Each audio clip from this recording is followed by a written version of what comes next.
गौरी पुत्र गणेश भगवान की जय। श्री शिवाय नमस्तुभ्यम।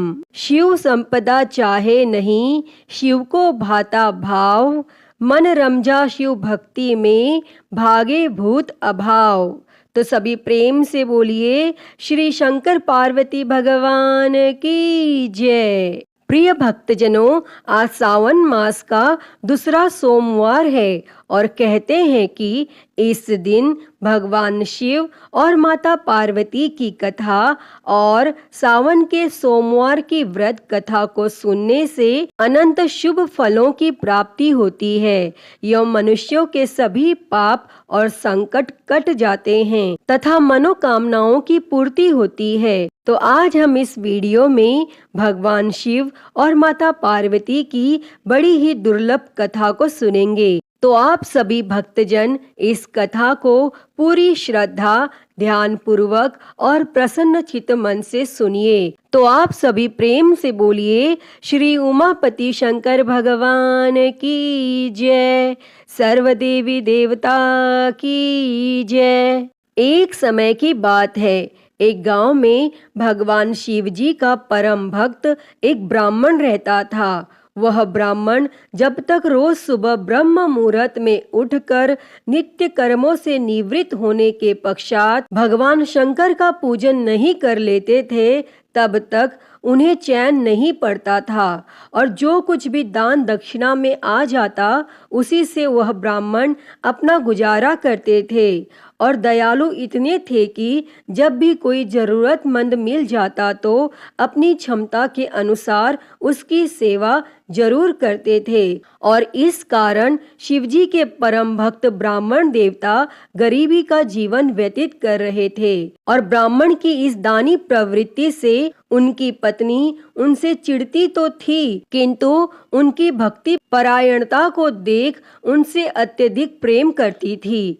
इसीलिए वह कभी भी उनका अपमान नहीं करती थी और साथ ही अपनी जरूरत का धन वह आस पड़ोस में मजदूरी करके जुटा लेती थी। एक समय ऐसा आया जब मंदिर में दान दक्षिणा कम आने लगी, जिससे उन पंडित जी को आर्थिक तंगी का सामना करना पड़ा और घर की मूल आवश्यकताओं की पूर्ति नहीं होने के कारण ब्राह्मणी दुखी रहने लगी। और इसी तरह दिन बीतने लगे। एक दिन महाशिवरात्रि का दिन आया और उस दिन भी पंडित जी हमेशा की तरह ब्रह्म मुहूर्त में उठकर नित्य कर्मों से निवृत्त होने के लिए नदी की ओर चल दिए। संयोग से उस समय उस राह से पार्वती जी और शिव जी गुजर रहे थे। तब अचानक से पार्वती जी की नजर उस ब्राह्मण पर पड़ी और आज पंडित जी महाशिवरात्रि को लेकर इतने उत्साहित नहीं थे जितने कि अक्सर हुआ करते थे। और तब पार्वती जी को बात समझते देर नहीं लगी और उन्होंने भगवान शिव जी से कहा, हे भगवान, यह ब्राह्मण देवता प्रतिदिन आपकी उपासना करते हैं, फिर भी आपको इसकी चिंता नहीं है। और पार्वती जी की बात सुनकर शिवजी बोले, देवी, अपने भक्तों की चिंता मैं नहीं करूँगा तो कौन करेगा। तब पार्वती जी बोली, तो हे महादेव, आपने अब तक इसकी सहायता क्यों नहीं की। तब शिवजी बोले, देवी, आप निश्चिंत रहिए, अब तक उसने जितने बिल्व पत्र शिवलिंग पर चढ़ाए हैं वही बिल्व पत्र आज रात्रि में उसे धनपति बना देगा। और यह बातचीत करके पार्वती जी और शिवजी तो चल दिए, किंतु संयोग तो देखिए, उसी समय उस राह में एक व्यापारी गुजर रहा था और उसने छुपकर शिवजी और पार्वती जी का वार्तालाप सुन लिया। तब व्यापारी ने अपना दिमाग चलाया, अगर बिल्व पत्र से ब्राह्मण धनपति हो सकता है तो फिर मैं क्यों नहीं हो सकता। और यही सोच वह ब्राह्मण के घर पहुंच गया और ब्राह्मण से बोला, पंडित जी, आपने अब तक जितने भी बिल्व पत्र शिव पूजन में चढ़ाए हैं वह सब मुझे दे दीजिए और बदले में मैं आपको 100 स्वर्ण मुद्राएं दूंगा। तब पंडित जी ने अपनी पत्नी से पूछा तो वह बोली, पुण्य का दान ठीक तो नहीं है, किंतु अगर आपका मन करे तो दे दीजिए, और हमें धन की जरूरत है, इसीलिए दे दीजिए। और तब पंडित जी ने सारे बिल्व पत्र बोरे में भरकर सेठ जी को दे दिए, और बिल्व पत्रों का बोरा लेकर सेठ जी पहुंच गए मंदिर, और शिवलिंग पर चढ़ाकर देखने लगे कि कब शिवजी कृपा करेंगे और कब वह और धनपति बन जाएगा। तब प्रतीक्षा करते करते सेठ जी को आधी रात हो गई, और सेठ जी चमत्कार देखने के लिए बहुत उतावले हो रहे थे। और आखिर में तीसरा पहर गुजरने के बाद सेठ जी के सब्र का बांध टूट ही गया, और क्रोध में आकर सेठ जी ने शिवलिंग को झंझोरने लगे। फिर अचानक ही चमत्कार हुआ, और सेठ जी के हाथ शिवलिंग से ही चिपके रह गए। तब उन्होंने बहुत प्रयास किया, किंतु हाथ हिले तक नहीं।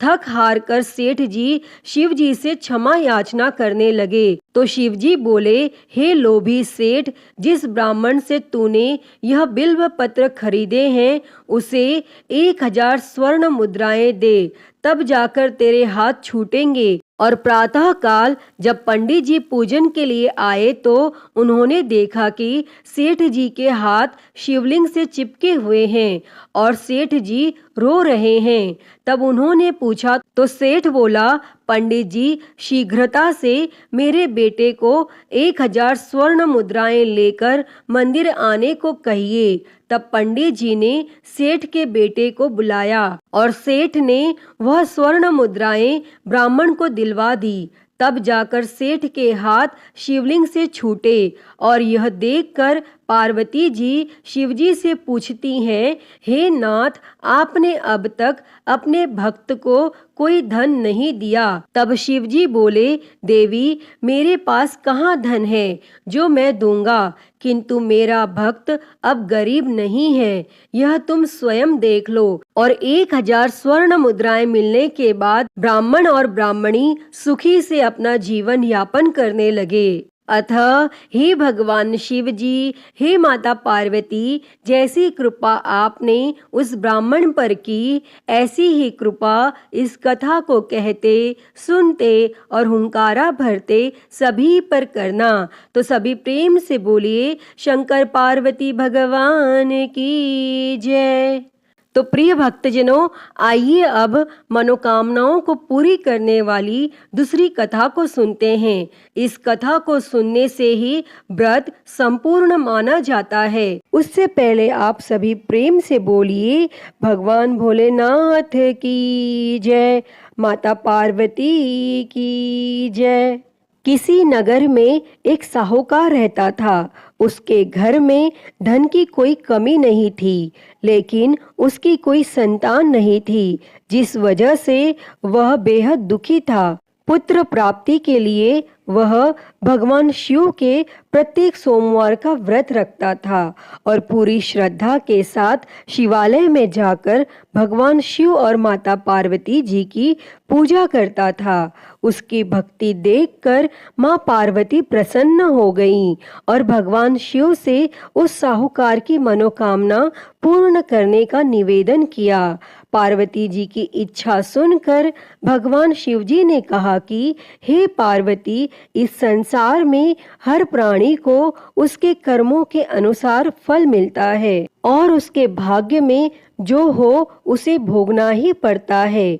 लेकिन माता पार्वती जी ने साहूकार की भक्ति का मान रखने के लिए उसकी मनोकामना पूर्ण करने की इच्छा जताई।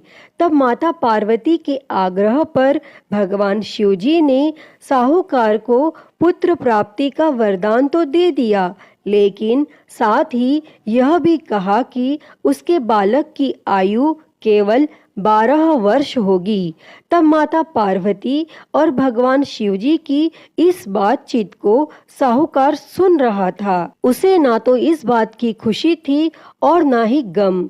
वह पहले की ही भांति भगवान शिवजी की पूजा करता रहा और कुछ समय उपरांत साहूकार के घर एक पुत्र का जन्म हुआ। जब वह बालक 11 वर्ष का हुआ तो उसे पढ़ने के लिए काशी भेज दिया गया। साहूकार ने पुत्र के मामा को बुलाकर उसे बहुत सारा धन दिया और कहा कि तुम इस बालक को काशी विद्या प्राप्ति के लिए ले जाओ और मार्ग में यज्ञ करवाते जाना।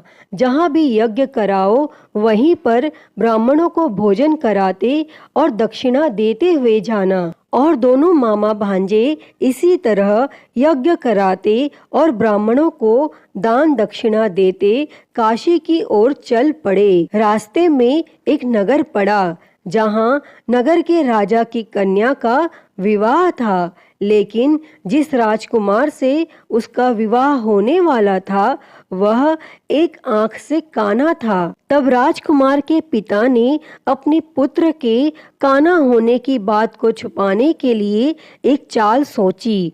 साहूकार के पुत्र को देखकर उसके मन में एक विचार आया। तब उसने सोचा, क्यों ना इस लड़के को दुल्हा बनाकर राजकुमारी से विवाह करा दूं और विवाह के बाद इसको धन देकर विदा कर दूंगा और राजकुमारी को अपने नगर ले जाऊंगा। और फिर उस लड़के को दूल्हे का वस्त्र पहनाकर राजकुमारी से विवाह करा दिया गया। लेकिन साहूकार का पुत्र एक ईमानदार लड़का था। उसे यह बात न्याय संगत नहीं लगी और उसने अवसर पाकर राजकुमारी की चुन्नी के पल्ले पर लिखा कि तुम्हारा विवाह मेरे साथ हुआ है, लेकिन जिस राजकुमार के संग तुम्हें भेजा जाएगा वह एक आंख से काना है। मैं तो काशी पढ़ने जा रहा हूँ। तब राजकुमारी ने चुन्नी पर लिखी बातें पढ़ी तो उसने अपने माता पिता को यह बात बताई। तब राजा ने अपनी पुत्री को विदा नहीं किया और फिर वह बारात वापस चली गई। दूसरी ओर साहूकार का लड़का और उसका मामा काशी पहुँचे और वहां जाकर उन्होंने यज्ञ किया और जिस दिन लड़के की आयु 12 साल की हुई उसी दिन यज्ञ रखा गया। लड़के ने अपने मामा से कहा कि मेरी तबीयत कुछ ठीक नहीं है। तब मामा ने कहा कि तुम अंदर जाकर सो जाओ और भगवान शिवजी के वरदानानुसार कुछ ही क्षणों में उस बालक के प्राण निकल गए और मृत भांजे को देखकर उसके मामा ने विलाप शुरू किया। संयोगवश उसी समय भगवान शिवजी और माता पार्वती उधर से जा रहे थे। तब माता पार्वती ने भगवान शिवजी से कहा, प्राणनाथ, मुझे इसके रोने के स्वर सहन नहीं हो रहे। आप इस व्यक्ति के कष्ट को अवश्य दूर करें। और जब भगवान शिवजी मृत बालक के समीप गए तो वह बोले कि यह तो उसी साहूकार का पुत्र है जिसे मैंने 12 वर्ष की आयु का वरदान दिया था। अब उसकी आयु पूरी हो चुकी है। लेकिन मातृभाव से विभोर माता पार्वती ने कहा कि हे महादेव, आप इस बालक को और आयु देने की कृपा करें, अन्यथा इसके वियोग में इसके माता पिता भी तड़प तड़प कर मर जाएंगे। और फिर माता पार्वती के आग्रह पर भगवान शिवजी ने उस लड़के को जीवित होने का वरदान दिया और शिवजी की कृपा से वह लड़का जीवित हो गया। और फिर शिक्षा समाप्त करके वह लड़का अपने मामा के साथ अपने नगर की ओर चल दिए और दोनों चलते हुए उसी नगर में पहुंचे जहां उसका विवाह हुआ था। और उस नगर में भी उन्होंने यज्ञ का आयोजन किया। तब उस लड़के के ससुर ने उसे पहचान लिया और महल में ले जाकर उसकी आव भगत की और अपनी पुत्री को उसके साथ विदा किया। और इधर भूखे प्यासे रहकर साहूकार और उसकी पत्नी बेटे की प्रतीक्षा कर रहे थे। उन्होंने प्रण कर रखा था कि यदि उन्हें अपने बेटे की मृत्यु का समाचार मिला तो वह भी प्राण त्याग देंगे। परंतु अपने बेटे के जीवित होने का समाचार पाकर वह बेहद प्रसन्न हुए और फिर उसी रात भगवान शिव जी ने उस साहूकार के स्वप्न में आकर कहा, हे सृष्टि, मैंने तेरे सोमवार के व्रत करने और व्रत कथा सुनने से प्रसन्न होकर तेरे पुत्र को लंबी आयु प्रदान की है। प्रिय भक्तों, जो कोई भी सोमवार का व्रत करता है या कथा सुनता और पढ़ता है, उसके सभी दुख दूर होते हैं और समस्त मनोकामनाएं पूर्ण होती हैं। अतः हे भगवान भोलेनाथ जी, जैसी कृपा आपने उस साहूकार के बेटे पर करी, वैसी ही कृपा इस कथा को कहते, सुनते और हुंकारा भरते सब पर करना। तो बोलिए भगवान भोलेनाथ की जय, माता पार्वती की जय। श्री शिवाय नमस्तुभ्यम। प्रिय भक्तजनों, आइए सुनते हैं श्री उमापति महादेव जी की आरती। तो सभी प्रेम से बोलिए हर हर महादेव। जय शिव ओमकारा, हो भोले भज शिव ओमकारा। ब्रह्मा विष्णु सदा शिव, भोले भोलेनाथ महाशिव। अर्धांगी धारा, ओम हर हर हर महादेव। एकानन चतुरानन पंचानन राजे, हो भोले पंचानन राजे।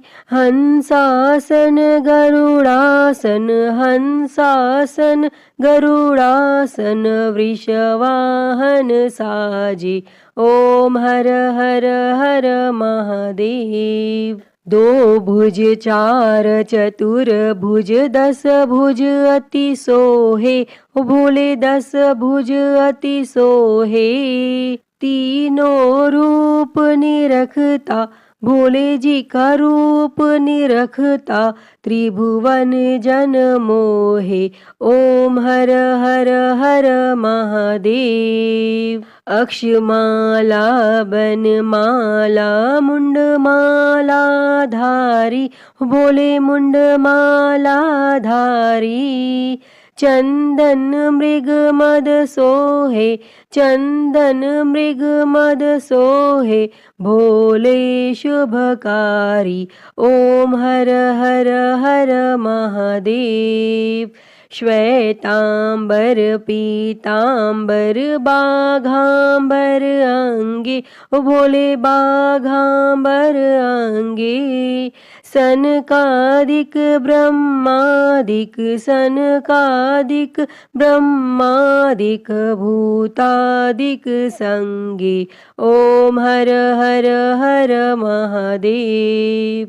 कर के मध्य कमंडल चक्र त्रिशूल धरता, हो भोले चक्र त्रिशूल धरता।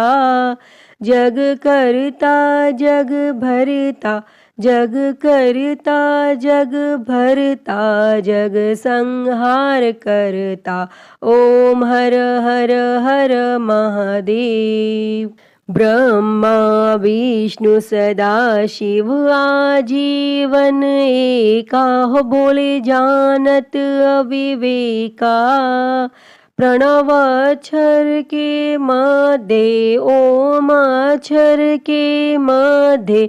ये तीनों एका, ओम हर हर हर महादेव। काशी में विश्वनाथ विराजे, नंदी ब्रह्मचारी, हो भोले नंदी ब्रह्मचारी। नित उठ दर्शन पावत, रुचि रुचि भोग लगावत। महिमा अति भारी, ओम हर हर हर महादेव। त्रिगुण स्वामी जी की आरती जो कोई नर गावे, हो भोले जो कोई नर गावे। कहत शिवानंद स्वामी जपत हलाहल स्वामी सुख संपत्ति पावे। ओम हर हर हर महादेव। जय शिव ओमकारा हो भोले भज शिव ओमकारा। ब्रह्मा विष्णु सदा शिव भोले भोलेनाथ महाशिव अर्धांगी धारा। ओम हर हर हर महादेव। ओम हर हर हर महादेव। अच्युतं केशवं रामनारायणं कृष्णदामोदरं वासुदेवं हरे श्रीधरं माधवं गोपिकावल्लभं जानकीनायकं श्रीरामचन्द्रं भजे। हरे राम राम राम हरे हरे, हरे कृष्णा कृष्णा कृष्णा हरे हरे, हरे राम राम राम हरे हरे, हरे कृष्णा कृष्णा कृष्णा हरे हरे। बोलिए भगवान श्री रामचंद्र जी की जय। वृंदावन बिहारी लाल की जय। काशी विश्वनाथ महादेव की जय। श्री गणेश जी महाराज की जय। माँ भगवती की जय। धर्म की जय हो, अधर्म का नाश हो, प्राणियों में सद्भावना हो, विश्व का कल्याण हो, गौ हत्या बंद हो, गौ माता की सेवा हो, विश्व में शांति हो। ओम शांति शांति शांति ही। ओम नमः शिवाय। नमो नीलकंठाय। ओम नमः पार्वती पते। हर हर महादेव। हर हर महादेव। हर हर महादेव। हर। प्रिय भक्तजनों, मैं उम्मीद करती हूँ कि आपको यह कथा पसंद आई होगी और अगर वीडियो अच्छी लगी हो तो इसे लाइक करें, ज़्यादा से ज़्यादा शेयर करें और कमेंट में हर हर महादेव लिखना ना भूलें। और महाकाल भक्ति ज्ञान चैनल को सब्सक्राइब कर नोटिफिकेशन बेल को ज़रूर ऑन कर लें। हर हर महादेव। धन्यवाद।